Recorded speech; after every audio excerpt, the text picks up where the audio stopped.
Hi friends, today's topic is private international law, definition and syllabus. So explanation of the syllabus. So first మనకి syllabusలో ఏమేం topics ఉన్నాయని తెలిస్తే మనం ఈజీగా అన్ని టాపిక్స్ని కవర్ చేయొచ్చు. So what is the definition of private international law? So what is the definition?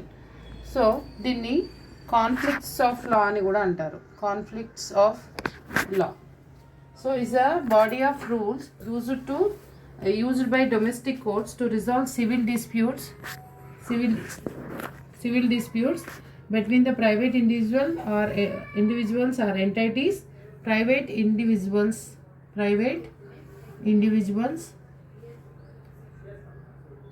or entities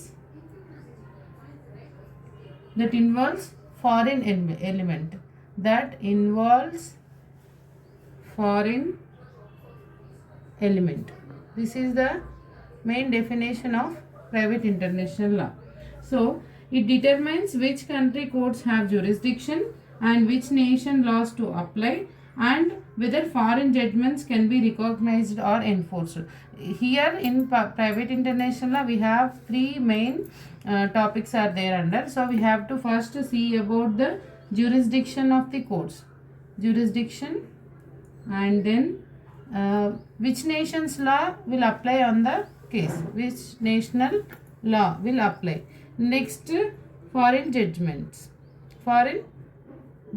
These are the three elements are very important. These three elements are very important in private international law. So this is the definition of the private international law. So now we move on to the syllabus. So here we are in private international law we are having total 5 units. In first unit we will cover material validity of contract, obligations arising under the contract, discharge, meaning and subject matter of the private international law and unification of the private international law, evaluation of the private international law, Indian private international law, and theories of private international law, theories of characterization and doctrine of renouveau. So this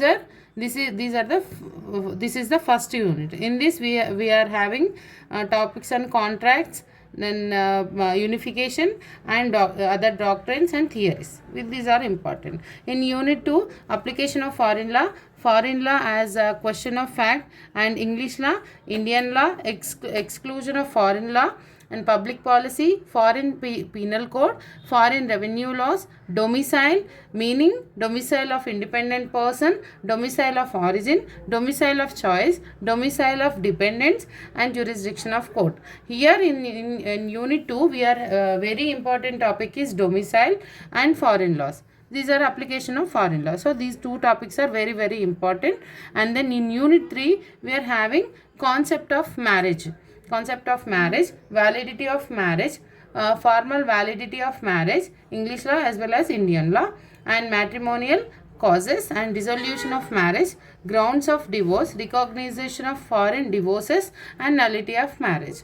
So recognition of foreign nullity, decrease, and judicial separation, grounds for judicial separation, recognition of foreign decrees and judicial separation, restitution of conjugal rights, matrimonial reliefs in respect of polygamous marriages, enforcement of foreign maintenance orders, foreign custody orders, Indian law, English law, choice of law. So this unit 3 is about marriage. So how foreign nation involved in marriage, how divorce will happen, and what are the conjugal rights and matrimonial reliefs, all these things we discuss here in unit 3. Next, unit 4, legitimacy, jurisdiction of courts, legitimation, jurisdiction of court, recognition of foreign legitimation, Indian law, English law, choice of law, adoption, jurisdiction of courts, recognition of the foreign adoptions, adoption by foreign parents, Indian law, English law. Next, guardianship and custody, jurisdiction, recognition of enforcement and foreign guardianship and custody orders, Indian law, and choice of law. Here in 4th unit we discuss legitimacy and adoption and guardianship. These are the main 3 topics we cover under unit 4. In unit 5 we talk about commercial contracts, proper law of contract, capacity to contract, formal and informal contracts. These are the 5 units which we cover under our videos. Thank you.